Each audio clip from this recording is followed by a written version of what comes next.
Yang memilih pemimpin Indonesia bukan hanya orang Indonesia saja, tetapi negara yang berkepentingan dalam tanda petik akan ikut bermain. Oke, ini hanya sekedar kalimat pembuka untuk mengingat saja. Inilah yang disebut state sponsor. Dan ini common practice atau perilaku biasa di banyak negara. Malaysia itu bermain, Singapura itu bermain, Cina itu bermain, Amerika itu bermain, Australia itu bermain, India itu bermain. Hanya kayaknya Indonesia yang kayaknya saat ini belum bermain karena belum mengerti bagaimana mengolah negara lain. Misalnya kita ingatkan tentang 10 sandera di Zamboanga lalu di Filipina Selatan. Kita negosiasinya lama untuk bisa melakukan operasional di ranah Filipina dan itu tidak mendapatkan respon segera oleh Filipina. Berapa bulan baru masalah itu selesai dan yang membuat kita kesal adalah sisi Filipina yang menerima di lapangannya pangkatnya hanya mayor. Sementara kita di Indonesia mengirim itu pangkatnya mayor jenderal atau bintang 2. Ini benar-benar pelecehan bagi saya loh, pendapat pribadi loh. Bagi saya sesungguhnya sikap Filipina itu mencerminkan Indonesia itu tidak dianggap oleh Filipina. Saat ini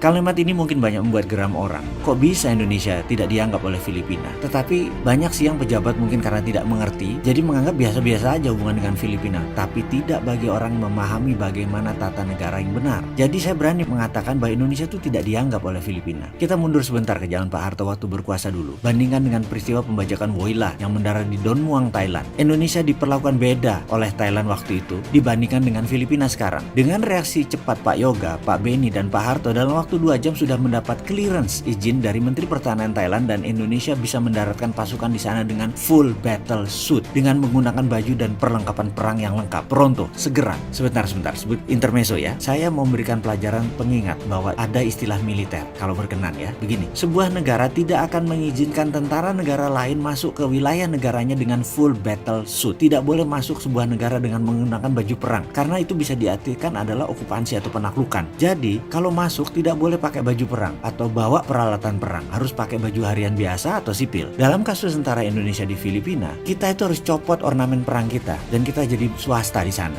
Contoh lain, ketika Amerika masuk ke Pakistan untuk mengambil dalam tanda petik Osama bin Laden, ini adalah occupation, penaklukan dengan paksa, itu adalah pelanggaran. Itu memang kampret kali ya Amerika itu. Jadi tulisan tentang Amerika dan Filipina itu hanya sebagai contoh bahwa faham apa yang dimaksud dengan full battle suit. Amerika waktu itu masuk ke Pakistan dengan full battle suit. Dalam peristiwa pembajakan kapal udara Woyla di Don Muang, Indonesia dapat clearance dengan full army battle suit dan armor, artinya boleh masuk lengkap dengan senjata. Hanya 2 jam setelah peristiwa terjadi dan dalam kurang dari 12 jam pembajakan itu selesai. Sama Kopassus disikat habis. Pesan moralnya, Indonesia zaman itu sangat dianggap oleh wilayah regional ASEAN dan dianggap oleh dunia. Oke, kita balik ke topik. Kita tidak boleh berdiam diri hanya mengurusi kebutuhan kita di dalam negeri. Kita harus segera membuat ekonomi Indonesia maju dan Indonesia harus disegani di wilayah kita. Itu saja pesan moralnya. Jadi solusinya yang lain bagaimana nih supaya kita dianggap? Coba kita action sekarang secara internasional. Haruskah kita tutup 4 selat di Indonesia? Haruskah kita buat listrik tenaga nuklir di Sumatera berbasis uranium? Dari mana uraniumnya? Dari Freeport, dari copper smelter yang nanti kita akan bangun itu menghasilkan uranium. Itu bisa menjadi bahan baku untuk proyek listrik tenaga nuklir di Sumatera. Bahkan belikan listriknya itu ke Singapura atau ke